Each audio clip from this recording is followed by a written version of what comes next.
أعوذ بالله من الشيطان الرجيم. بسم الله الرحمن الرحيم. الحمد لله رب العالمين، والصلاة والسلام على أفضل الخلق محمد وآله الطيبين الطاهرين.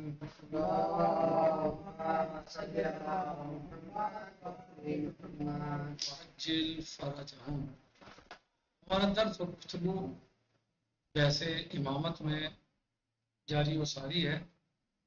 اس سلسلے کا آج کتاب کے اعتبار سے، کتاب اصول عقائد کے اعتبار سے آغا آپ نے مائک آن نہیں کیا. جس کا عنوان ہے امام کے لیے ضروری شرائط و خصوصیات، یعنی امام میں کیا شرائط اور خصوصیات ہوتے ہیں امام کے لیے. آج ہماری گفتگو اور درس اسی سلسلے میں رہے گا. ہماری بحث کا موضوع کیا ہے؟ آج کے درس کا بحث کا امام کے لیے ضروری شرائط و خصوصیات، یعنی وہ کون سے شرائط اور خصوصیات ہیں جو امام میں ہونے چاہیے، امام کے لیے ہونے چاہیے. کہہ رہے ہیں کہ اس بحث میں سب سے پہلے ایک بات کی طرف توجہ ضروری ہے، اور وہ یہ کہ قرآن مجید ہمیں بخوبی آگاہ کرتا ہے کہ مقام امامت ایک ایسا اعلیٰ اور عظیم الشان مقام ہے کہ انسان زیادہ سے زیادہ اسی مقام تک پہنچ سکتا ہے، اسی مقام تک پہنچ سکتا ہے. بلکہ یہ مقام نبوت و رسالت سے بھی بڑھ کر ہے. جیسا کہ بت شکن پیغمبر حضرت ابراہیم علیہ السلام کے بارے میں قرآن مجید میں اللہ عز و جل ارشاد فرماتا ہے، بسم اللہ الرحمن الرحیم، وَإِذِ ابْتَلَىٰ إِبْرَاهِيمَ رَبُّهُ بِكَلِمَاتٍ فَأَتَمَّهُنَّ قَالَ إِنِّي جَاعِلٌ لِلنَّاسِ إِمَامًا قَالَ وَمِنْ ذُرِّيَّتِي قَالَ لَا يَنَالُ عَهْدِ الظَّالِمِينَ. اللہ سبحانہ و تعالیٰ ارشاد فرماتا ہے، اور وہ وقت یاد رکھو جب ابراہیم کو ان کے رب نے چند کلمات سے آزمایا، یعنی ابراہیم علیہ السلام کا چند کلمات کے ذریعے سے امتحان لیا گیا، ان کی آزمائش ہوئی. وَإِذِ ابْتَلَىٰ إِبْرَاهِيمَ، یعنی جب ان کو آزمایا گیا. کس کو؟ ابراہیم علیہ السلام کو. کس نے آزمایا؟ ربہ، ان کے رب نے ان کا امتحان لیا، آزمایا. کہنے کے ذریعے آزمایا، بِکَلِمَاتٍ، کچھ کلمات کے ذریعے. فَأَتَمَّهُنَّ، بس ابراہیم علیہ السلام اس امتحان میں کامیاب ہو گئے. قَالَ إِنِّي جَاعِلٌ لِلنَّاسِ إِمَامًا، اللہ عز و جل نے فرمایا، اے ابراہیم، ہم نے آپ کو لوگوں کا امام بنایا.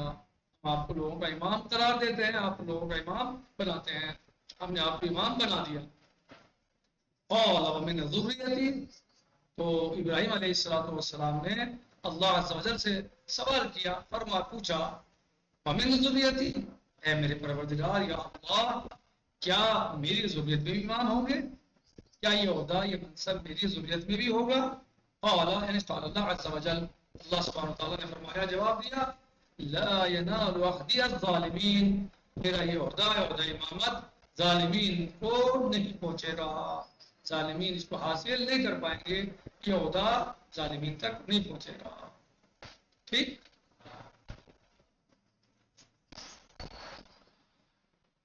کہہ رہے ہیں کہ وہ وقت یاد رکھو جب ابراہیم علیہ السلام کو ان کے رب نے چند کلمات سے آزمایا اور انہوں نے ان کو پورا کر دکھایا. ارشاد ہوا، میں تمہیں لوگوں کا امام بنانے والا ہوں. انہوں نے کہا، اور میری اولاد سے بھی سوال کیا ہے ابراہیم علیہ السلام نے. ارشاد پروردگار ہوا، میرا عہدہ ظالموں کو نہیں پہنچے گا، اور امامت کے عظیم مقام پر مشرک کو گناہوں سے آلودہ شخص فائز نہیں ہو سکے گا. اس طرح سے حضرت ابراہیم علیہ السلام نبوت و رسالت اور خدا کے مختلف امتحانات میں کامیابی کے مراحل طے کرنے کے بعد انسانوں کی ظاہری و باطنی اور مادی و روحانی رہبری کے جلیل القدر اور بلند مقام یعنی امامت تک پہنچے. یعنی آپ نبی بھی تھے، اس وقت آپ رسول بھی تھے، کل رسول تھے، صحیح، مگر اللہ عز و جل نے جب ان کا امتحان لیا تو پھر امتحان کے بعد عہدہ امامت پر فائز ہوئے. اس کا مطلب یہ ہے کہ عہدہ امامت تو عہدہ نبوت و رسالت کے بعد ہے. صحیح ہے. پیغمبر اسلام صلی اللہ علیہ وسلم بھی نبوت و رسالت کے علاوہ ہاں امامت اور مخلوق کی رہبری کے عظیم الشان منصب پر فائز تھے. بعض دوسرے انبیاء علیہ السلام بھی منصب امامت پر فائز تھے. یہ بات ایک طرف رہے. دوسری طرف یعنی ایک بات دوسری بات دوسری طرف ہم اس بات سے بھی آگاہ ہیں کہ کسی بھی عہدے پر فائز ہونے کے لیے فرائض و ذمہ داریوں کے تناسب سے انسان کے لیے ضروری شرائط و خصوصیات کا ہونا ضروری ہے. یعنی ہم اس بات سے بھی آگاہ ہیں، ہمیں معلوم ہے بات واضح ہے کہ کسی بھی عہدے پر فائز ہونے کے لیے فرائض و ذمہ داریوں کے تناسب سے اس کی مناسبت سے انسان کے لیے ضروری شرائط و خصوصیات کا ہونا ضروری ہے تاکہ وہ اس منصب کے فرائض کو انجام دے سکے. جب وہ اس کے شرائط و خصوصیات اس میں ہوں گے جبھی تو اس منصب کے فرائض کو انجام دے گا. اور اگر اس میں ضرور خصوصیات ہی نہیں ہے، شرائط ہی نہیں ہے وہ، تو پھر اس منصب کو کیسے انجام دے گا، اس کے فرائض کو کیسے انجام دے گا. یعنی جتنا زیادہ بلند منصب اور جتنی بڑی ذمہ داریاں ہوں گی اسی تناسب سے ضروری شرائط اور صفات بھی زیادہ سنگین ہوتے چلے جائیں گے یا صفات بھی سنگین ہوتی چلی جائیں گی. یعنی جتنا عہدہ بڑا ہے منصب بڑا ہے اسی اعتبار سے صفات بھی ہیں اور شرائط بھی زیادہ ہو جائیں گے اور بڑے ہو جائیں گے، بھاری ہو جائیں گے، سخت ہو جائیں گے. جی مثلا شریعت مقدس اسلامیہ میں کسی شخص کے قاضی بننے بلکہ گواہ بننے کے لیے اور اسی طرح امام جماعت بننے کے لیے ضروری ہے کہ وہ شخص عادل ہو. اسلام میں کیا شرط ہے گواہ کے لیے؟ جج بننا چاہ رہا ہے، قاضی بننا چاہ رہا ہے، کیا شرط ہے اس کے لیے؟ عادل ہو. تو امام جماعت بننا چاہتا ہے کیا شرط ہے؟ عادل ہو. وہاں یقینی طور پر امامت جیسے عظیم الشان منصب تک پہنچنے کے لیے انتہائی سخت شرائط ضروری ہوں گے.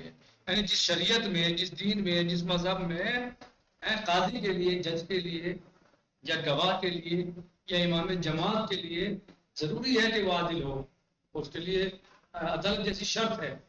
تو پھر اگر کوئی واقعاً پوری امت کا امام ہو، امت کا رہنما ہو، رہبر ہو، تو اس کے شرائط بھی یقیناً زیادہ سخت ہو جائیں گے. کہہ رہے مذکورہ تمہید کی روشنی میں جو ہم نے یہ تمہید بیان کی ہے اس کی روشنی میں امام کے لیے مندرجہ ذیل شرائط کا ہونا ضروری ہے. جو ہم نے بھی یعنی کہ جتنا بڑا عہدہ ہوگا، جتنا بڑا منصب ہوگا، اس کے لیے اتنے زیادہ شرائط سخت ہوں گے اور زیادہ ہوں گے. ٹھیک ہے. اور اسی طرح اس میں صفات بھی زیادہ سخت ہوں گے اور زیادہ ہوں گے. تو لہذا کہہ رہے ہیں کہ مذکورہ تمہید جو ہم نے بیان کی ابھی اوپر اس کے اعتبار سے مندرجہ ذیل شرائط کا ہونا امام کے لیے ضروری ہے. نمبر 1 سب سے پہلی بات یہ ہے کہ امام معصوم، امام خطاؤں گناہوں سے پاک و صاف. امام خطا نہ کرتا ہو، گناہ نہ کرتا ہو، غلطی نہ کرتا ہو، اللہ کی مخالفت اور معصیت نہ کرتا ہو. ضروری ہے کہ امام معصوم. پیغمبر کی طرح امام کے لیے بھی ضروری ہے کہ وہ معصوم ہو، یعنی گناہ اور غلطیوں سے محفوظ ہو. ورنہ وہ انسانوں کے لیے رہبر، مثالی نمونہ اور آئیڈیل نہیں بن سکتا، بلکہ معاشرے کے لیے ایک قابل اعتبار شخص بھی نہیں ہو سکتا. جو انسان گنہگار ہے کوئی امام نہیں بن سکتا. جو غلطی کرتا ہے، خطائیں کرتا ہے، اللہ کی معصیت اس کی مخالفت کرتا ہے، گناہوں کا ارتکاب کرتا ہے، تو وہ کبھی بھی اللہ کا نمائندہ نہیں ہو سکتا، اللہ کا بھیجا ہوا نمائندہ نہیں ہو سکتا. وہ کبھی بھی مثالی انسان نہیں بن سکتا، آئیڈیل نہیں بن سکتا، نمونہ نہیں بن سکتا. کہ معاشرے اور سماج کے لیے بھی وہ قابل اعتبار نہیں ہو سکتا. ایک جھوٹا انسان سماج میں معتبر ہوتا ہے، جھوٹا انسان معتبر ہوتا ہے. جھوٹا انسان جو ہے یا بدکار انسان اس کا سماج اعتبار کرتا ہے، لوگ اس پہ بھروسہ کرتے ہیں. فراڈی انسان پہ لوگ بھروسہ کرتے ہیں نہیں، کوئی بھی نہیں کرتا. گناہ کرتا ہے وہ سماج کے لیے بھی ایک معتبر نہیں ہو سکتا، قابل اعتبار شخص نہیں ہو سکتا. جب سماج کے لیے وہ قابل اعتبار نہیں ہوگا تو پھر اتنا بڑا ہوتا اسے کیسے اللہ کی طرف سے مل سکتا ہے؟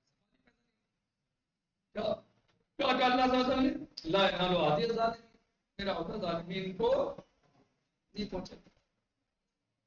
تو اللہ کے اس عہدے کے لیے یا اللہ کے کسی بھی عہدے کے لیے ضروری ہے کہ وہ انسان جسے عہدہ مل رہا ہے وہ معصوم ہو، گناہوں سے پاک ہو۔ اگر وہ خود گناہ کرے گا تو لوگوں کو گناہ سے کیسے بچائے گا؟ لوگوں کو گناہ سے روکنے کی دعوت کیسے دے گا؟ جب وہ خود گناہ کر رہا ہے تو لوگ اس کے کہنے سے کیسے گناہوں سے روکیں گے، کیسے مانیں گے؟ وہ گنہگار ہے، خطا کرتا ہے، معصیتیں کرتا ہے، تو اس کی زبان میں اثر کہاں سے آئے گا؟ امام کو ایسا ہونا چاہیے کہ وہ تمام انسانوں کے دل مسخر کر لے، یعنی سب لوگوں کے دل اس کے تابع ہو جائیں، ہاں سب کے دل اس کی طرف کھینچے چلے آئیں۔ ہاں زبردستی نہیں کرتا امام کسی کے ساتھ جو حقیقی امام ہوتا ہے، بلکہ لوگوں کے دل خود جھک جاتے ہیں اس کی طرف، جن کو ہدایت نصیب ہو جاتی ہے، جن کے لیے ہدایت ہے، ہاں وہ لوگ امام کی طرف خود بخود جھک جاتے ہیں، ان کے دل خود بخود جھک جاتے ہیں، امام کسی پہ زور زبردستی نہیں کرتے، اور اس کا حکم سب کے لیے بغیر کسی پس و پیش کے قابل قبول ہوتا ہے، بغیر سوچے پس کے کیا ہوتا ہے؟ قابل قبول ہوتا ہے، سب سے قبول کرتے ہیں اس کو۔ لیکن اگر کوئی شخص گناہوں سے آلودہ ہو، اس کی زندگی گناہوں سے بھری پڑی ہو، اس کا کردار جو ہے گندا ہو، اس کے دامن پہ کردار پہ دھبے ہوں، ظلم و تشدد کے، گناہوں کے، معصیت کے ارتکاب کے، ہاں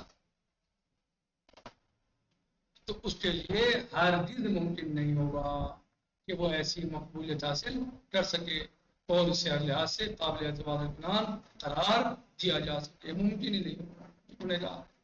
گنہگار ہے، خطا کار ہے، اللہ عز و جل کی حکم کی نافرمانی کرتا ہے، اس کی مخالفتیں کرتا ہے، معصیتیں کرتا ہے، تو کبھی بھی قابل اعتبار نہیں ہو سکتا، قابل اعتماد نہیں ہو سکتا۔ کہہ رہے ہیں کہ اسی طرح اگر کوئی انسان، کوئی شخص اپنے ذاتی یعنی اپنے پرسنل روزمرہ کاموں میں غلطیوں اور گناہوں کا ارتکاب کرتا ہو تو یہ کیوں کر ممکن ہے کہ معاشرے کے امور میں اس کے افکار اور نظریات پر بھروسہ کرتے ہوئے بغیر کسی پس و پیش کے ان پر عمل کیا جائے؟ کیسے ممکن ہے؟ جو آدمی اپنے خود کاموں میں، نجی کاموں میں بھی جو ہے وہ غلطی کر رہا ہے، ہاں اور گناہوں کا ارتکاب کر رہا ہے، تو یہ ممکن نہیں ہے کہ پھر اس کو جو ہے معاشرے کا رہبر بنا دیا جائے اور معاشرہ اس پر اعتبار بھروسہ کر دے، ممکن نہیں ہے۔ روزانہ گناہ کر رہا ہے، ہر وقت گناہ کر رہا ہے، کیسے اس کو جو ہے معاشرہ سماج اپنا رہبر مان لے یا اسے رہبر بنا دیا جائے؟ بلا شک و شبہ پیغمبر صلی اللہ علیہ وسلم کے لیے معصوم ہونا ضروری ہے، اسی طرح مذکورہ دلیل کی روشنی میں امام کے لیے بھی معصوم ہونے کی شرط ضروری ہے۔ ہاں امام کا معصوم ہونا ضروری ہے، کیونکہ امام معصوم نہیں ہوگا تو لوگ اس پر اعتبار و بھروسہ نہیں کریں گے، لوگ اس کی بات پر عمل نہیں کریں گے۔ جب وہ خود گناہ کر رہا ہے کیسے لوگوں کو روکے گا گناہ سے؟ ہاں اور سماج اور معاشرہ اس پر اعتبار اور بھروسہ نہیں کرے گا، اس کی باتوں کو قابل اعتبار نہیں مانے گا۔ اس بات کو ہم اس طریقے سے بھی ثابت کر سکتے ہیں کہ پیغمبر یعنی عصمت ائمہ علیہ السلام کہ پیغمبر اکرم صلی اللہ علیہ وسلم کیا دیگر انبیاء علیہ السلام اور امام کے اصل وجود کا انحصار قائد لطف پر ہے، اور قائد لطف کی صفت یعنی عصمت کو واجب و ضروری قرار دیتا ہے، جیسے ہم نے پہلے پڑھا درس میں کہ یہ امامت کیا ہے، قائد لطف کے تحت ہے، کیونکہ پیغمبر و امام علیہ السلام کے وجود مقدس کے مقاصد کی تکمیل مقام عصمت کے بغیر ممکن نہیں ہے۔ جو ان کے مقاصد ہیں، جو ان کے اہداف ہیں، جو ان کو بھیجنے کا کے وجوہات اور اسباب سبب ہیں، جو ان کی بھیجنے کا ریزن ہے، اگر وہ معصوم نہ ہو تو وہ ریزن، وہ سبب، وہ آداب، وہ بھیجنے کی وجوہات پوری نہیں ہو سکتی، لہذا امام کا معصوم ہونا ضروری ہے۔ کہہ رہے ہیں کہ چونکہ پیغمبر و امام علیہ السلام کے وجود مقدس کے مقاصد کی تکمیل مقام عصمت کے بغیر ممکن نہیں ہے، یعنی ضروری ہے کہ نبی اور امام مقام عصمت پر فائز ہو، معصوم خطا ہو، معصوم ہو، وہ خطا ان کا اور گناہوں کا ارتکاب نہ کرتا ہو، اپنے مولا عز و جل کی مخالفت نہ کرتا ہو۔ نیز گزشتہ سبق میں جو فلسفہ ہم نے بیان کیا ہے وہ بھی صفت عصمت کے بغیر ناقص و نامکمل رہ جائے گا، جیسے کہ ہم نے فلسفہ بیان کیا ہے امام کا، کہ امام کا فلسفہ، امام کے وجود کا فلسفہ کیا ہے، بیان کیا ہے ہم نے گزشتہ دروس میں کافی دنوں تک بحث چلی تو اس میں سے یعنی ہم نے بہت سی چیزیں بتائی تھی. صحیح ہے کہ امام کے وجود کا فلسفہ یہ ہے مثلا الہی رہبروں کے ساتھ مثلا روحانی تکامل. صحیح. مثلا آسمانی اجان کی حفاظت مثلا. ٹھیک ہے. اتمام حجت امت کی اجتماعی سیاسی رہنمائی اور رہبری. صحیح. تو یہ سب جو آداب بتائے گئے ہیں یہ سب اگر جو ہے وہ امام معصوم نہیں ہے تو پھر یہ اہداف اور یہ فلسفہ کبھی یہ خواب کبھی شرمندہ تعبیر نہیں ہوگا. یعنی ناممکن ہے اگر امام معصوم نہ ہو تو یہ تمام کے تمام جو فلسفے وجود امام ہے امام علیہ السلام کے وجود کا فلسفہ ہے کبھی بھی یہ مکمل اور کامیاب نہیں ہوگا بلکہ ناقص اور غیر مکمل رہ جائے گا. نقطہ فی الحال المقدار باقی انشاءاللہ غداً سیجی. دوسرا ہے مجسم علم ہونا امام کا. یہ انشاءاللہ ہم کل پڑھیں گے. الحمدللہ رب العالمین وصلی اللہ علیہ سیدنا و نبینا محمد و آلہ الطیبین الطاہرین. السلام علیکم ورحمۃ اللہ تعالی وبرکاتہ. فی امان اللہ. خدا حافظ.